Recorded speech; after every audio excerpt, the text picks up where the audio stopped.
भोला राम से उनके पुत्र ने पूछा, पिताजी, आपने अम्मा से शादी क्यों की? बेटा, इस सवाल का जवाब मैं आज तक ढूंढ रहा हूँ।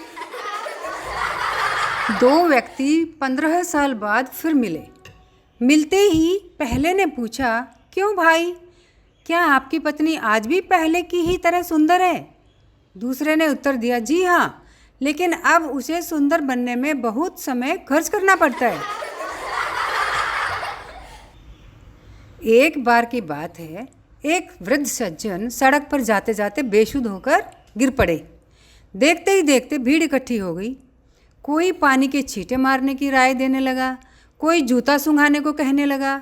एक युवती बार बार चिल्ला रही थी, अरे, इस वृद्ध को जल्दी से एक पाव जलेबी दूध में डालकर खिलाओ। पर उस बेचारी की आवाज़ किसी ने न सुनी। कुछ देर तक वृद्ध बेसुधी में सब सुनता रहा। अंत में थोड़ी आंखें खोलकर बोला, अरे, सब अपनी ही बकवास में मस्त हैं, कोई उस युवती की भी तो सुनो। दादी, क्या तुम टिड्डे की तरह बोल सकती हो? नन्हे ने पूछा। क्यों बेटा? क्योंकि कल पिताजी बोल रहे थे कि तुम्हारे टैं बोलने पर हमें बहुत रुपए मिलेंगे।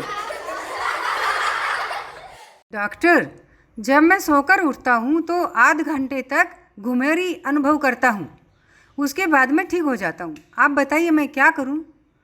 आधा घंटे बाद उठा कीजिए। गाड़ी स्टेशन पर रुकी तो खिड़की में से सिर निकालकर हेमंत ने प्लेटफॉर्म पर घूमते एक छोकरे को बुलाकर 8 आने थमा दिए। दोस्त, 2 आइसक्रीम ले आओ, एक तुम्हारा एक मेरा। थोड़ी देर में लड़का वापस आया। साहब, उधर एक ही प्लेट था, मैं अपने हिस्से की आइसक्रीम खा आया हूँ, ये लीजिए आपके हिस्से के 4 आने। पिता ने बेटे से पूछा, रमेश, रात को तेरे साथ कार में कौन कौन थे? सब मेरे मित्र थे पिताजी। पुत्र ने तपाक से उत्तर दिया, तो उन्हें समझा दें कि वे बालों की पिनें और हेयर बैंड कार में न भूल जाया करें। सुना है आप किसी कैशियर की तलाश में हैं। जनाब, मैं 2 कैशियरों की तलाश में हूँ, एक जिसे मैं अब रखना चाहता हूँ, दूसरा जिसे मैंने पहले रखा था। भाई, जरा एक सिगरेट देना। तुम तो कहते थे कि सिगरेट पीना छोड़ रहा हूँ। हाँ, अभी पहली सीढ़ी पर हूँ, खरीदना जरूर छोड़ दिया है। क्या आप अपना कुत्ता बेचने की कृपा करेंगे? कल मेरी पत्नी को गाने का अभ्यास रोक देना पड़ा क्योंकि वह पूरे समय तक गुर्राता रहा। माफ़ कीजिए, शुरुआत आपकी पत्नी ही करती है।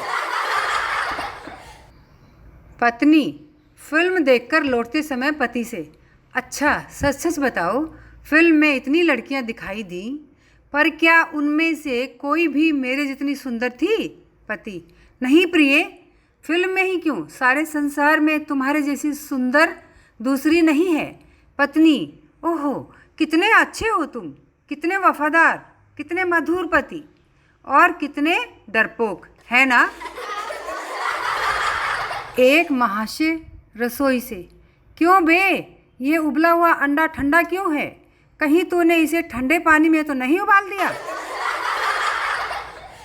रेस्तरां में भोला राम चीखे, मैनेजर यहाँ आओ, देखो इस कढ़ी में मक्खी पड़ी है।